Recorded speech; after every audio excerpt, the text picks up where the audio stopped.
মায়েরা, আমি সর্বপ্রথম আপনাদের সবার চরণে দুটি কথা বিনম্র চিত্তে নিবেদন করব। আস্তে আস্তে দাদা, কথা বলবেন না।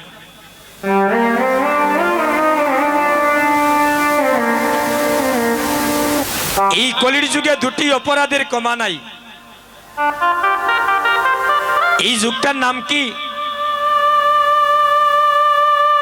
এই যুগটার নাম কি গো? এই যুগটার নাম বলিযুগ, কলিযুগ। আচ্ছা, গান গাইতে গাইতে আর সাউন্ডের শব্দে আমরাও বালানাটা হলতা বুঝিও না।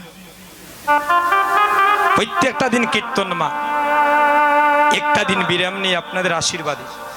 এই কণ্ঠটা তো পিতলের তৈরি নয়, এখান থেকে নেমে সাতক যাইতে হবে রাত্রিবেলা কীর্তন। এই যে আমি কি কীর্তন করছি, আমাকে দিয়ে প্রভু কীর্তন করাচ্ছেন, আমাকে দিয়ে গৌর হরি কথা বলাচ্ছেন। আমি কে? এখানে যে অগণিত ভক্তগণের শুভ পদার্পণ ঘটল এই নবস বৃন্দাবনী, আপনারা কি এসেছেন দাদা? গৌর হরি কৃপা করে এই ভক্ত সঙ্গ করার সুযোগ করে দিয়েছে। তবে মন দিয়ে শুনে যান, কিছু যদি কিছু নিতে চান একদম নীরব হয়ে বসতে হবে। এই কলির যুগে দুটি অপরাধের কমা নাই। এক নম্বর অপরাধ, কেউ যদি কোনো কীর্তনিয়া কি আন কথা বলিয়া কেউ নাম শ্রবণে ব্যাঘাত ঘটায়, লীলা শ্রবণে ব্যাঘাত ঘটায়, সে কলির যুগে কোটি জন্মের অপরাধী হয়ে যায়।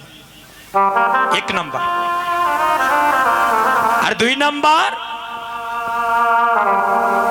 আপনাদের মতো শুদ্ধ বৈষ্ণবের চরণে কেউ যদি দাদা জেনে শুনে অপরাধ করে, বসতে বসতে যদি ভালো না লাগে উন্মুক্ত করে দিলাম, বাইরে গিয়া ঘুরাই টুরাই আনছেন, কোনো সমস্যা নেই। কেন যাচ্ছেন, কেন এসে বসে উঠে যাচ্ছেন, এ কথা জীবনে কাউকে বলবো না। কিন্তু যতক্ষণ এই গণ্ডির ভিতরে আমরা থাকবো, আমাদের মনটা যেন গোবিন্দের চরণে থাকে। বসতে বসতে তো মাগো ভালো তো নাও লাগতে পারে, একটু ঘুরাই টুরাই আনজন, কোনো সমস্যা নেই। কিন্তু আসলে যতক্ষণ আমরা থাকবো, আমাদের মনটা যেন দাদা গোবিন্দর চরণে থাকে। এটাই আপনাদের রাতুল চরণে আমি নিবেদন করে আবার সবাই দুটি হাত তুলে গোবিন্দের চরণে আত্মনিবেদিত হয়ে আমরা লীলায় পদার্পণ করব। সবাই দুটি হাত তুলে সবাই বলবেন, হরে কৃষ্ণ কৃষ্ণ কৃষ্ণ হরে হরে, হরে রাম। সবাই উচ্চ স্বরে বলেন, রাম রাম হরে হরে, হরে কৃষ্ণ কৃষ্ণ কৃষ্ণ হরে হরে, হরে রাম রাম রাম হরে হরে, হরে কৃষ্ণ কৃষ্ণ কৃষ্ণ হরে হরে, হরে রাম রাম রাম হরে হরে, হরে কৃষ্ণ কৃষ্ণ কৃষ্ণ কৃষ্ণ হরে হরে, হরে রাম রাম রাম হরে হরে।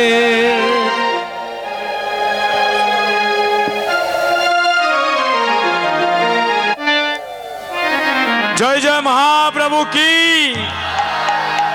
মায়েরা জয় কন্যা বয় কন, আরো জোরে হওয়া লাগবে।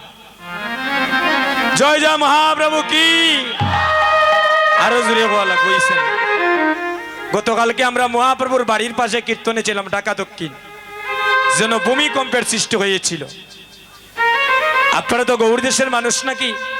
এই গৌর দেশের মানুষ এত আসতে দিলে ধনী হবে? পারমার্থিক জগতের ধনী হতে হলে গৌরধনের ধনী করতেই হবে।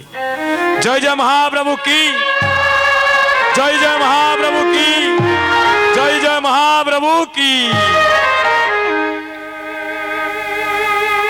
মায়েরা একটু গণ হইয়া বসেন, ওই দেখেন মায়েরা দাঁড়াই। আমরা জায়গা হয়ে গেছে ছোট গো,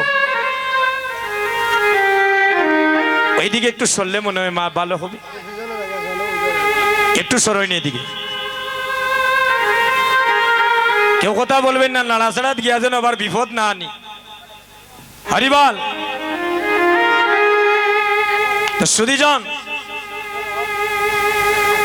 আমরা বর্তমানে যে যুগে বসবাস করতেছি দাদা, ওই যুগটার নাম হলো কলিযুগ।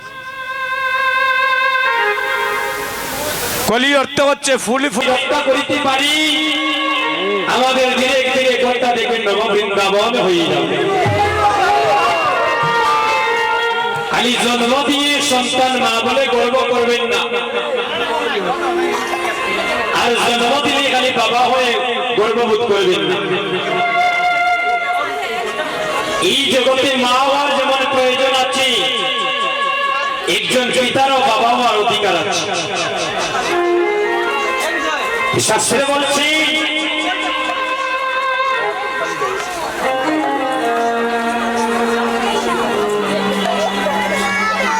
শাস্ত্রে কি বলছি,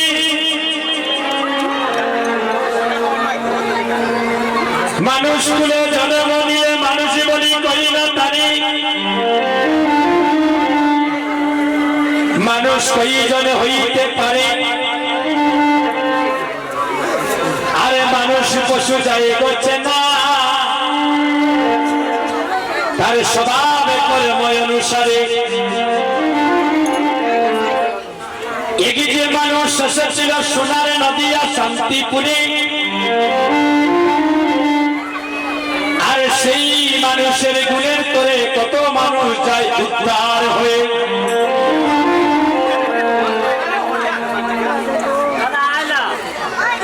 নাচের গৌরাঙ্গ আমার সংকীর্তন বাজে, কীর্তনের জিনিস আসতে আর সংকীর্তন হচ্ছে আরেক জিনিস।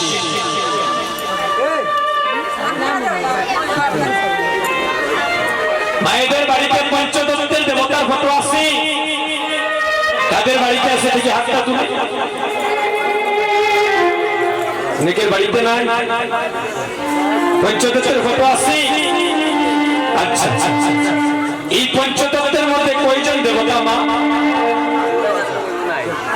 50 জন, 5 জন, আচ্ছা এই 5 জনের নাম কি? শ্রী কৃষ্ণ চৈতন্য প্রভু নিত্যানন্দ, শ্রী অদ্বৈত গদাধর শিবাসাদি গৌরী ভগবৃন্দ। সব ডান পাশে যিনি, আমাদের সম্মুখ থেকে ডান পাশে যিনি, ওনার নাম হচ্ছে শ্রীবাস।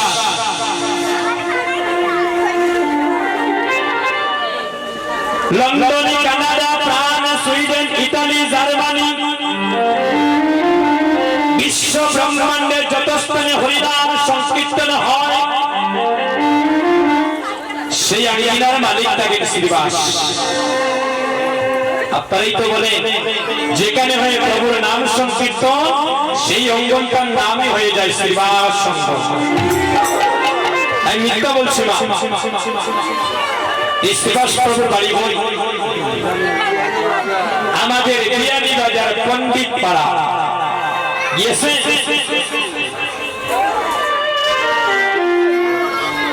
আমরা এখানে অনেক যেতে পারি না, কিন্তু ডিমল্যান্ড সাদাবাদ অনেক বাড়ি গেছি, কক্সবাজার কয়েকদিন আগে গিয়ে আইছি, কিন্তু মহাপ্রভুর বাড়ি আমরা দেখতে পারি না। এলে পাইলাম একজন বাড়ি কোথায়? আমাদের বিয়ানীবাজার। সবার মধ্যখানে যিনি অগ্নিভাবে দাঁড়িয়ে আছেন,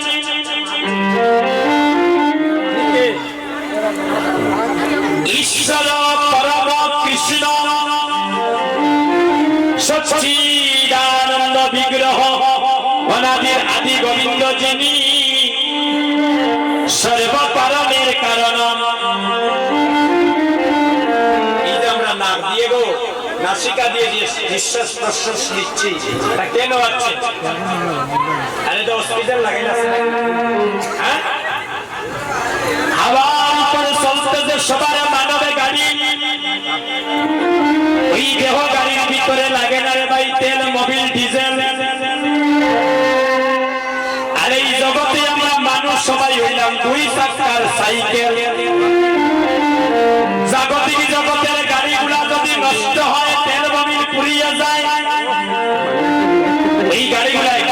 ঢুকানো যায়, মোবিল ঢুকি, তেল ঢুকি, আবার গন্তব্যস্থানে যাওয়া যায়। কিন্তু মানব দেহে যদি আমাদের কাছে একবার হাওয়াটা বাইর হয়ে যায়, আর কেউ এই হাওয়া আর ফিরে দিতে পারবে না। যিনি বিশ্ব ব্রহ্মাণ্ডের মালিক, যার ইচ্ছা যেন ওই শুকনা গাছের পাতা মাটিতে পড়ার ক্ষমতা নাই রে ভাই, সেই গৌর হরির বাড়ি আমাদের টাকা দোকান। মহাপ্রভুর বাড়ি কোথায় মা? টাকা দোকান। এই বিশ্ব ব্রহ্মাণ্ডের যিনি হে, তাই না আমরা টাকা দোকান পাইলাম কয়জন? 2 জন। আর যিনি আমার গৌর হরিকে এনেছে, যিনি মহাপ্রভু আসার 52 বছর আগে আসলেন, যার বাড়ি সুনামগঞ্জ জেলা তাহিরপুর থানা নবগ্রামে, যার মায়ের নাম ছিল নবাদেবী, পিতার নাম ছিল কুপের আচার্য, যিনি শান্তিপুরের পাড়ায় বসিয়া 14 বৎসরে গঙ্গা জলা তুলসী পত্র দাদা প্রেম ভক্তি দ্বারা আমার গৌর হরিকে দেখেছিলেন। কতদিন মা? 14 বৎসর, কোনো খাওয়া দাওয়া নাই, চিন্তা করতে নেই। আমরা 14 মিনিট বইতাম পারি না, হাতে ভাবে সাবানে কামড়ানি শুরু হয়ে যায়। যিনি আপনারা আমার কথা চিন্তা করেন বাজায়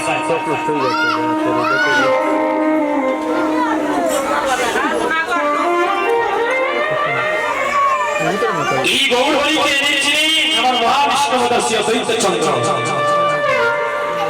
যার বাড়ি সুনামগঞ্জে দেখবেন কোনা তীর্থ ধাম বলি আমরা।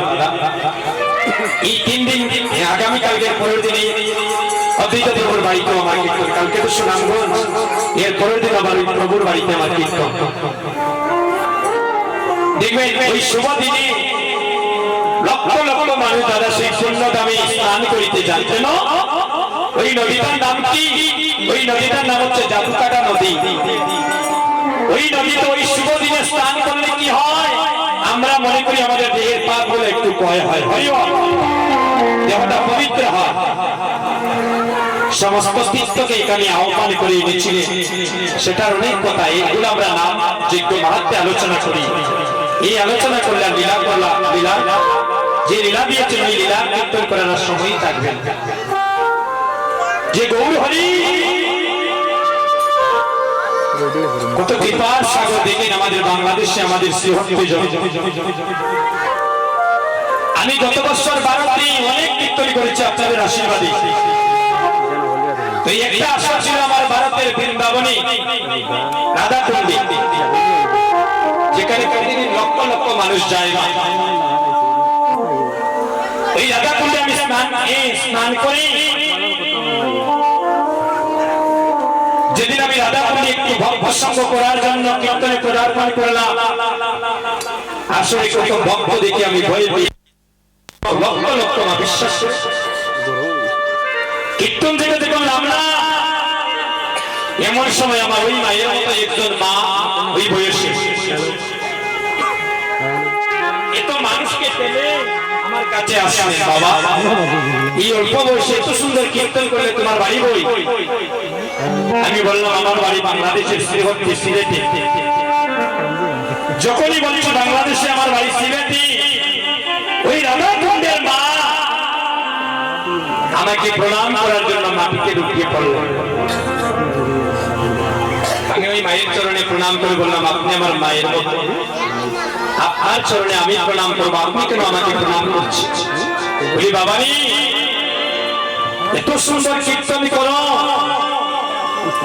আর যখনই বলছো তোমার বাড়ি বাংলাদেশের শ্রীহট্টি, তখনই তো আমি ভাবলাম তুমি আমার মহাপ্রভুর দেশের সন্তান,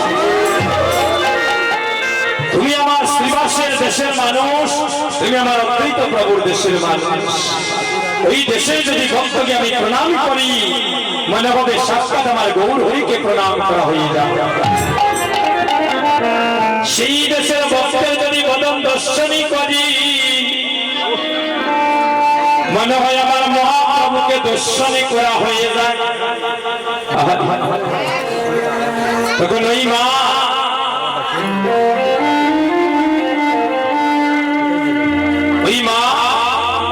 এই দেখে আমার গোলাইটা কি মা, এটা কি কিসের মালা? এটা হচ্ছে ওই মা আমার গলা থেকে মালাটা খুলে আমার গলায় দিয়ে এইভাবে মাথার মধ্যে হাত রেখে আশীর্বাদ করলেন।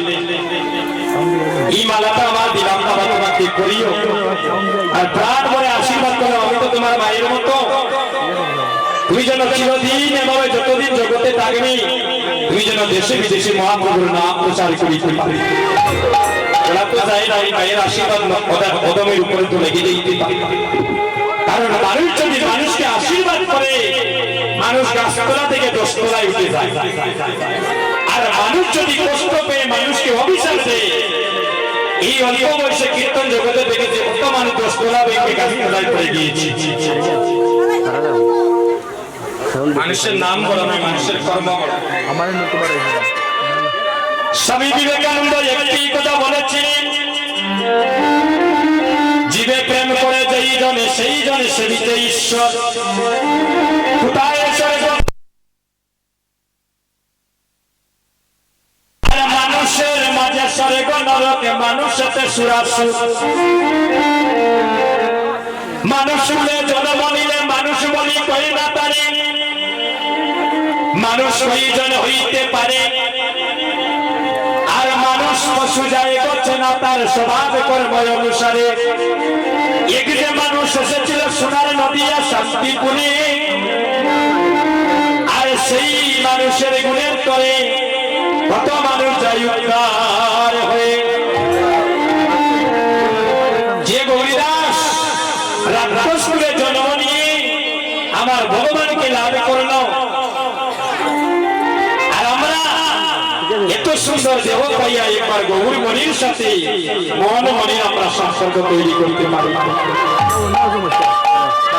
শ্রী পুত্র বধূ যতনে পারিছ সকলে নামের চিতা, আর মরণ সময়ে ভাই বন্ধু মিলে মুখে জলে দিবে তোমার চিতা। এই জগতে কেউ আপন নয়, ভাই বলো বন্ধু বলো কেউ তো কারো নয়, আর দুই চারি দিনের পথের দেখা কেবল পথের পরিচয়। আপন যদি করতে হয় গৌর হরির সাথে সম্পর্ক তৈরি করুন। কেউ যদি অন্ততপক্ষে ফাঁকি দেয়, সে নিরানিকালে আপনার কান্ডারি হয়ে ভবনদী পার করে দেবে। এতক্ষণ আমরা গৌর কথা আস্বাদন করলাম, এবার আমরা বৃন্দাবনে যাবেন যারা দিকে দুটি হাত তুলে সবাই মিলে যাবেন, একসাথে আমাদের সাথে কীর্তন করবে। তোমরা জুকার দেও গো আমার রাধা রানীর নামে, জুকার দেও গো আমার রাধা রানীর নামে, তোমরা জুকার দেও গো আমার রাধা রানীর নামে।